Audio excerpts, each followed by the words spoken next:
Oi pessoal, tudo bem com vocês? Meu nome é Mayara Failarse, sejam bem-vindos ao canal Estante de Crimes, onde falamos sobre casos criminais, reais, teorias e também agora temos o nosso podcast. Então se você gosta desse tipo de conteúdo, já sabe, se inscreva no canal, já deixe o seu like, compartilhe esse vídeo nas suas redes sociais para ajudar no engajamento, para ajudar a trazer gente nova aqui pro canal.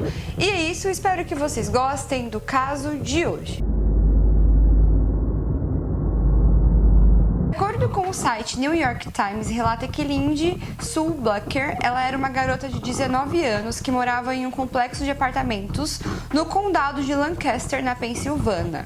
No dia 5 de dezembro de 1975, ela trabalhou em seu trabalho em uma floricultura, depois pegou o salário do marido para ele em seu local de trabalho e ela foi até o banco para depositar aquele cheque.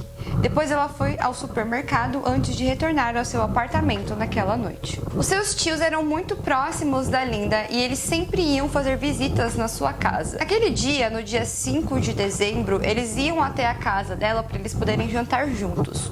Um costume muito interessante que eles tinham é a tia dela sempre levar uma receita ou trocar receitas com ela. Uma coisa que elas sempre faziam parte da rotina. E muitas das vezes a tia dela ia para casa dela sem nem avisar, porque ela já era de casa. Quando eles tocaram a campainha, eles viram que ninguém atenderam. Quando eles abriram a porta do apartamento dela, eles encontraram uma cena chocante. Ela estava totalmente esfaqueada. Tinha sangue por todo lugar e a faca ainda estava em seu corpo. Ela foi brutalmente assassinada. Foi uma cena de horror. Os seus tios ficaram traumatizados porque a quantidade de sangue que tinha dentro do apartamento era uma coisa assim absurda. De acordo com o Washington Post, aparentemente a Lindy ela tinha acabado de chegar na sua casa quando foi atacada porque as suas compras ainda estavam na mesa da sala de jantar. As pessoas relatam que quando sua tia e seu tio encontraram o corpo dela, tinha uma faca que estava saindo do seu pescoço, enrolada em uma toalha de chá. O assassino usou 2 facas no ataque, cobrindo a entrada da casa com sangue. E de acordo com a Penn Live, o assassino agrediu sexualmente a garota depois que ela já estava morta. A polícia foi acionada e chegou até o local. A polícia viu que na casa não tinha sinal de arrombamento. A polícia viu que no corpo da vítima tinha sinais de que ela havia tentado se defender. Facas utilizadas foram facas que estavam dentro da casa dela. Então provavelmente ou o assassino ele conhecia ela, ou o assassino já estava atrás dela e na hora que ela chegou no mercado, ele acabou conseguindo entrar dentro do apartamento dela junto com ela, porque ela tinha acabado de entrar na casa, porque as compras ainda estavam em cima da mesa. Então provavelmente foi tudo ali que aconteceu muito rápido. A polícia tinha teorias de que ou alguém já estava perseguindo ela para poder entrar dentro do apartamento, ou era alguém que ela conhecia e que ela tinha aberto a porta de bom grado porque não tinha sinais de que alguém teria invadido a sua casa. Ela era uma garota recém-casada, ela estava muito feliz dentro do seu relacionamento. Depois que aconteceu isso, a sua família ficou totalmente devastada. A polícia abriu uma investigação pela cidade, tirar depoimentos de mais de 100, 200 pessoas, todas as pessoas que tinham contato com ela, inclusive o seu marido, que poderia ser um possível suspeito do caso, mas ele tinha um álibi porque naquele dia ele estava trabalhando, então logo ele não era mais um suspeito, ele havia sido liberado. De extrema importância ressaltar também nesse caso, dentro da investigação, que foi encontrado sêmen do abusador nas roupas íntimas da vítima e também foram encontradas gotículas de sangue do abusador na meia em que ela estava usando. Então, dentro daquela investigação que a polícia estava fazendo, eles tinham DNA do agressor, da pessoa que tinha feito aquilo. Mas o caso ele aconteceu em 1975.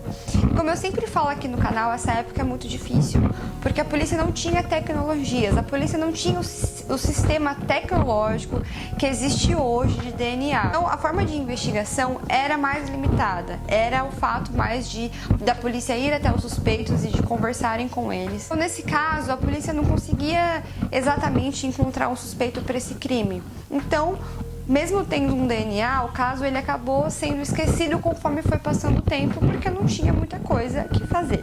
Em 1976, a lápide da Lindy foi pintada de vermelho e arranhada, e no mês seguinte, o suposto assassino enviou uma nota para a polícia dizendo que ele tinha matado a garota. Mas a polícia não conseguiu determinar se a carta era legítima ou se era falsa. Alguém tinha ido até o túmulo da garota e começado a pichar falando que era o possível assassino dela. Depois de um ano que ela havia sido encontrada morta, o caso ainda não tinha solução. E mesmo depois desse fato, e mesmo depois da carta, a polícia também não tinha muita coisa o que fazer, porque a polícia não tinha provas, não tinha testemunhas, não tinha um ponto de partida. Então esse caso ele ficou totalmente esquecido. As circunstâncias mudaram em 2018. Décadas depois da morte da esposa. Philip Bleacher, ele ouviu sobre a metodologia de DNA usada para condenar um assassino que se chamava Raymond. Ele era um assassino que cometeu um crime em 1992. Através da metodologia de DNA, em 1992, esse assassino ele cometeu um crime e depois de muitos anos, esse crime foi descoberto por conta das tecnologias. Visto isso, o Philip, que era marido da Lindy em 1975, ele achou que se ele fosse para a polícia e pedisse para a polícia aplicar essa nova metodologia com o DNA que eles encontraram no corpo na época do crime, talvez eles pudessem encontrar o verdadeiro assassino agora, já que a polícia já tinha muito mais tecnologia para fazer essa investigação. Em 2019, a polícia usou esse método para testar o DNA da cena do crime de Lindy e criou uma imagem de como o assassino era potencialmente. Eles criaram desenhos do assassino de 25 a 65 anos de idade.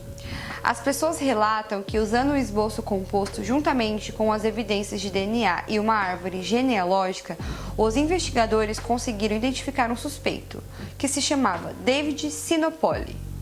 Dentro dessa investigação, antes deles chegarem nesse nome desse David, eles tiveram mais de 2.300 nomes que poderia ter as características ou a genealogia compatível com o que eles tinham a princípio. Mas depois dessa pesquisa absurda que eles fizeram dentro do campo de dados que eles tinham no sistema da polícia, eles encontraram um nome que era David, que tanto as características como algumas informações batiam com aquilo que eles tinham. A polícia decidiu atrás desse David e a polícia pegou ele no aeroporto da Filadélfia junto com a sua esposa.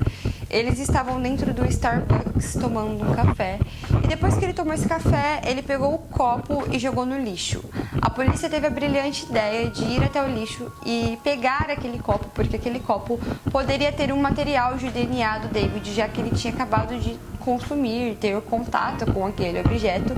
E a polícia fez isso, pegou aquele material, coletou aquele copo para levar para o laboratório para eles terem um resultado, para saber se eles conseguiam chegar em algum DNA. A polícia conseguiu combinar o DNA da xícara de café com o DNA do sêmen, as roupas íntimas da garota, confirmando então que David Sinopoli estava no local do crime. Em outros lugares, havia 2 pontos de sangue nas meias da vítima, que também combinavam com o DNA de David Sinopoli. A polícia também reparou que na época do crime, esse David ele não estava no radar de investigação de um possível assassino, mas que por pura coincidência ele morava no mesmo prédio que ela naquela época. A polícia queria ter certeza que realmente todos os DNAs encontrados eram do David e que batia certo com o DNA encontrado na cena do crime. Então, por isso, a polícia decidiu fazer uma investigação um pouco melhor sobre o seu passado e sobre a sua vida. Se descobriu que há 18 anos atrás, de acordo com o Penn Live, o David Sinopoli recebeu uma liberdade condicional de 1 ano depois que foi pego espionando uma mulher nua em um salão de cabeleireiro administrado por sua esposa. Na época, ele era o único funcionário e ele espiou a mulher enquanto ela estava se bronzeando. Ele não tinha outros registros criminais e seus colegas de trabalho o descreveram como uma pessoa aparentemente comum. Depois que a polícia fez todos os testes, depois que a polícia fez todos os estudos, realmente a polícia viu que ele era o criminoso depois de 40 anos, graças a um copo de um café.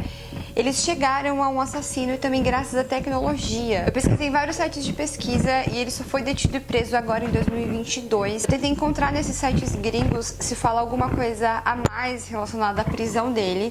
Apenas que ele foi preso e estava de custódia sob fiança, mas que ele foi detido e pelo que eu entendi, ele está aguardando um julgamento, porque ele foi preso pelo assassinato dessa jovem depois de 40 anos. Esse caso ele é muito interessante porque apesar de não ter muitas informações sobre a nossa vítima, sobre a infância dela, eu não encontrei muitos dados, muitas informações sobre isso.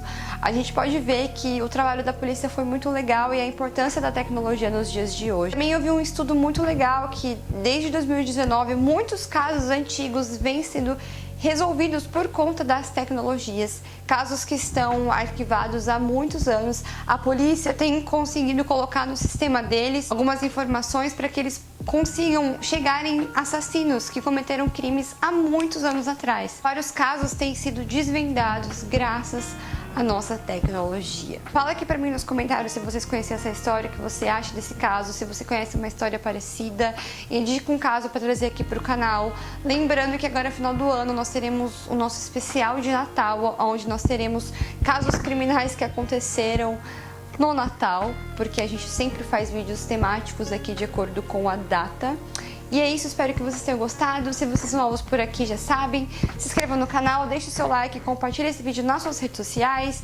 É isso, um beijo pra vocês e até o próximo vídeo. Tchau!